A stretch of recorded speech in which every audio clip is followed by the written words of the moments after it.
Dan kalian tahu Wak, tepat saat itu juga mereka melihat sisi dinding rumahnya Jono yang ada bagian yang dibuat dari bambu gitu Wak, ngelengkung ke dalam. Jadi macam ada benda besar yang lagi bersandar dari luar. Hai, wassalamualaikum warahmatullahi wabarakatuh. Terima kasih sudah klik video ini. Setelah kemarin aku menceritakan ke HW300 tentang betapa seramnya sosok Begu Ganjang, Wak, malam ini aku datang lagi dengan membawakan kisah horor yang terjadi secara turun-temurun. Tapi nih ya, sebelum mulai aku pengen nanya sama kalian. Kalian familiar nggak Wak sama hari Senin Pahing? Biasanya gangguan mistis itu kan munculnya di malam Jumat Kliwon ya kan, atau Jumat malam lah gitu. Malam Jumat maksud aku. Tapi kisah horor yang akan aku bawakan ini Wak, justru munculnya di setiap malam Senin Pahing. Parahnya lagi, kejadian mistis ini tuh bukan cuman datang sekali dua kali aja Wak, tapi terus muncul turun-temurun sejak kakeknya Wawa masih muda sampai beliau ini udah lanjut usia dengan level yang terus meningkat. Dari yang awalnya cuma suara-suara aneh aja sampai munculnya makhluk-makhluk yang bentuknya nggak karuan. Seram kali pokoknya Wak. Penasaran gimana kisahnya? Jadi tanpa berlama-lama kita langsung masuk aja ke ceritanya ya. Check it out.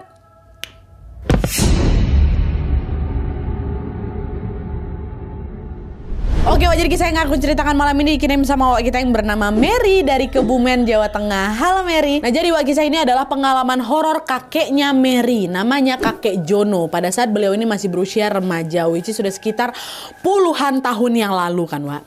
Dan di sini tanpa mengurangi rasa hormat untuk memudahkan ceritanya, aku akan menyebut nama kakek dengan langsung aja Wak ya, Jono gitu. Sedikit informasi tentang Jono Wak. Jadi dia ini merupakan keturunan orang terpandang di tempat dia tinggal. Dan generasi di atas-atasnya kakek Jono ini Wak, punya kebiasaan selalu menjalani sebuah ritual turun-temurun, yaitu mengadakan syukuran dengan memotong ayam jago setiap Senin Pahing. Ini kegiatan yang sangat rutin dilakukan sama keluarga Jono yang sangat terpandang ini. Nah, kalau sampai mereka tuh tidak menjalankan ritual itu, biasanya mereka ini akan mengalami berbagai kejadian mistis yang menyeramkan. Nah, karena konsekuensi itulah mereka sekeluarga selalu patuh menjalankan ritual itu dan tidak pernah sekalipun terlewat. Setiap kali Senin Pahing, ritual kayak gitu. Sampailah pada suatu hari Wak, keluarganya Jono ini mengalami masalah finansial. Hal itu yang akhirnya bikin mereka tidak sanggup membeli ayam untuk melakukan si ritual Senin Pahing itu. Jadi ritual itu memang kasih ayam gitu lah Wak, untuk sesembahan apa kayak gimana nggak ngerti juga.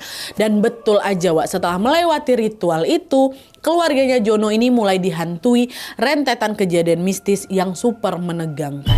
Dan gak cuman keluarganya aja Wak, kawan-kawannya Jono yang kebetulan juga ada di rumahnya juga ikut menjadi saksi betapa seramnya kejadian itu. Jadi waktu ini Wak ya, pada suatu hari Jono ini lagi main sama dua kawannya, namanya Karyo dan Sugeng, bertiga nih. Saking asiknya main, mereka lupa waktu sampai hampir menjelang maghrib. Nah gak lama ibunya Sugeng negur mereka, kalian ini main terus, sholat lah dulu sana, katanya gitu kan.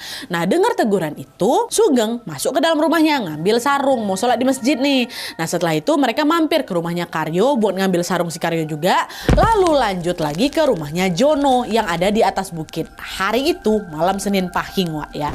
Nah pas mau masuk ke rumahnya Jono, si kakek Wawa ini awalnya mana-mana aja Wak. Jono mereka tunggu di luar, Jono masuk ke dalam nih ngambil sarung juga. Cuma pas nunggu Jono ini, tiba-tiba si Sugeng sama si Karyo ini ngerasa hawa di sekitar mereka waktu duduk di luar ini kok jadi berubah nggak enak ya gitu.